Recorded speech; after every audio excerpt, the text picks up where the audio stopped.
नमस्कार दोस्तों। जो लोग ब्राह्मणों को खाना नहीं खिला पाते हैं वह क्या करें? पितृ के लिए 3 चीज़ ज़रूर करें।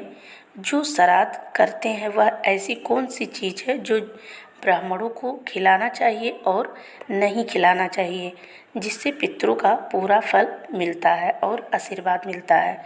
जो पितृपक्ष में ब्राह्मणों को भोजन कराते समय नहीं बनाई जाती है वह है कद्दू और पत्ता गोभी की सब्जी, जो ब्राह्मणों को नहीं खिलाई जाती।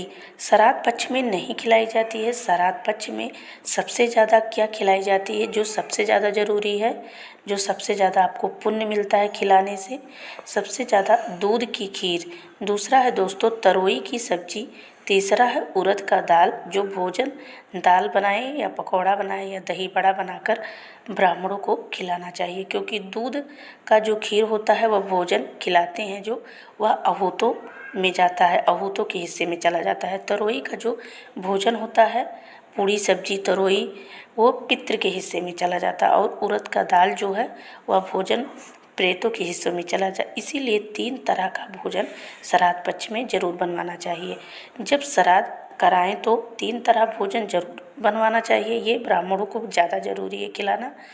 जब आपको लगे कि काम नहीं हो रहा है, दर दर भटक रहे हैं, बनते बनते काम बिगड़ जा रहा है, तो कुछ न कुछ पितृ दोष जरूर है। हाथ में पैसा नहीं टिक रहा है, व्यापार अच्छा नहीं चल रहा है, फिर गिर जा रहा है व्यापार, कोई पैसा ले लिया है जो दे नहीं रहा है, हमारा व्यापार कर्ज में डूब रहा है, तो ये सब पितृ के लक्षण हैं। आप क्या करें? आपको एक पात्र लेना है, मिट्टी का कुल्हड़, पानी भरकर रसोई घर में उस पात्र में एक चावल एक रुद्राक्ष डाल दीजिए और रसोई घर में रख दीजिए, जहाँ पे खाना बनता हो। रसोई घर में कहीं भी आप रख सकते हैं पात्र को। फिर आप उसको ढक दीजिए। शाम के समय आपको एक दिया जलाना है। दिया जलाते समय ओम नमः शिवाय का मंत्र जो भी आपको याद हो, या विष्णु भगवान का नाम लीजिए, या कुछ भी आप मंत्र बोल सकते हैं और दिया जला दीजिए। दिया लंबी बाती का होना चाहिए और मुख दक्षिण की तरफ होना चाहिए।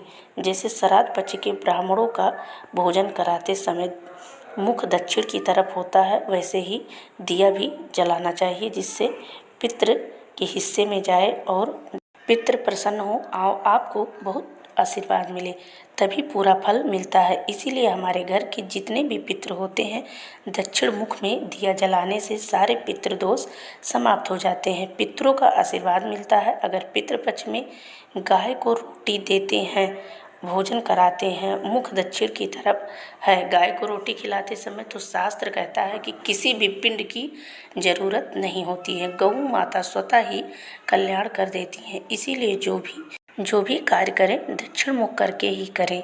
जो आप रसोई घर में पात्र में जल भर कर रखे हैं, काम नहीं हो रहा था, परेशान है, उस पात्र को नहा धोकर सुबह सीधे हाथ से अपने पितरों को याद कर कर सारी परेशानियां आपको कहनी है, विनती करनी है।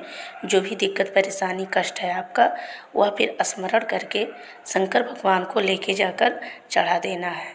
फिर आपको दिया जलाना है, रुद्राक्ष अपने घर में रख लीजिए, कैसा भी कष्ट हो वह समाप्त हो जाएगा। इस वीडियो में दोस्तों बस इतना ही। आपको हमारा वीडियो पसंद आए तो प्लीज़ लाइक ज़रूर करिएगा।